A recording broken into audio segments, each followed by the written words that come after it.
Bonjour tout le monde, je vous souhaite un bienvenue dans cette formation. Je vous propose ce sujet en notion de coutume polyvalent lié au métier de l'audit sollicité par les entreprises. C'est pourquoi la question d'aujourd'hui est basée sur audit interne et référentiel de risque. Audit interne et référentiel de risque sont subdivisés en trois parties: l'environnement de l'audit, la méthodologie de l'audit et aussi les outils de l'audit. Comme l'introduction, toute organisation doit se fixer des objectifs, mais pour les atteindre, elle est confrontée à une multitude de risques dont le contrôle interne doit garantir la maîtrise. Le méthode d'intervention de l'audit est basé sur le gouvernement de l'entreprise, le management des risques et aussi le contrôle interne. Le gouvernement d'entreprise fait référence aux relations entre la direction d'une entreprise, son conseil d'administration, ses actionnaires et autres parties prenantes. C'est dans ce cas qu'il n'y a pas de risque que par rapport à l'atteinte d'un objectif ou plus précisément que par rapport à la conséquence dommageable de ce risque. Quant à l'atteinte d'un objectif, il est usuel de dire que le contrôle interne est un procédé mis en œuvre par les dirigeants et le personnel d'une organisation, que ce soit les opérations sont réalisées, les informations financières et opérationnelles sont fiables. Donc, dans l'environnement de l'audit, comment est le positionnement de l'activité d'audit? Le positionnement de l'activité d'audit est comme suit: la définition de l'audit interne et son évolution, une profession normée, les fonctions voisines de l'audit.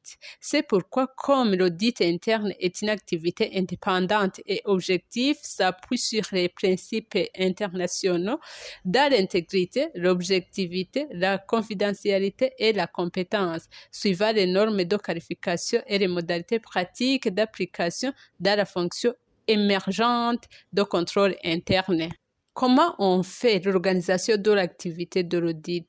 L'organisation de l'activité de l'audit, il y a le rattachement de l'audit interne, la charte de l'audit interne, l'organisation des moyens, la gestion des auditeurs, la communication de l'audit interne et aussi les mesures de satisfaction et de performance de l'audit. C'est ça, l'organisation de l'activité d'audit est faite à la base des points fondamentaux, que ce soit le rattachement, la charte, l'organisation, la gestion, la communication et aussi les mesures. L'environnement de l'audit est identifié comment? Donc, il est constitué par l'élaboration d'une cartographie des risques, l'établissement du plan et du planning audit. Les besoins d'audit se trouvent dans les étapes classiques dues dans l'élaboration d'une cartographie des risques, comme identification et description des ensembles homogènes, évaluation des risques inhérents, des risques résiduels suivant la phase de décision et la mise en place d'un système de reporting des résultats obtenus, et aussi par l'approche de l'organisation sur le projet du plan d'audit, mais en fonction des disponibilités des auditeurs, des contraintes de temps éventuelles, des entités à auditer, précisant la date de début, la composition de l'équipe et aussi la date de remise de rapport. Pour bien améliorer et aller plus loin dans la méthodologie de l'audit, connaître d'abord le fondement et la méthodologie de l'audit, les processus de conduite d'une mission, les modalités d'application et les documents associés.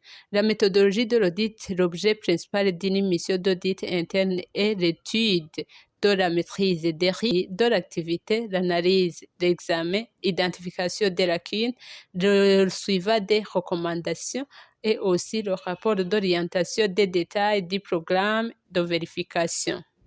Cet enchaînement d'étapes constitue le fondement du processus de contrôle des organisations comme objectif, risque, contrôle interne et audit.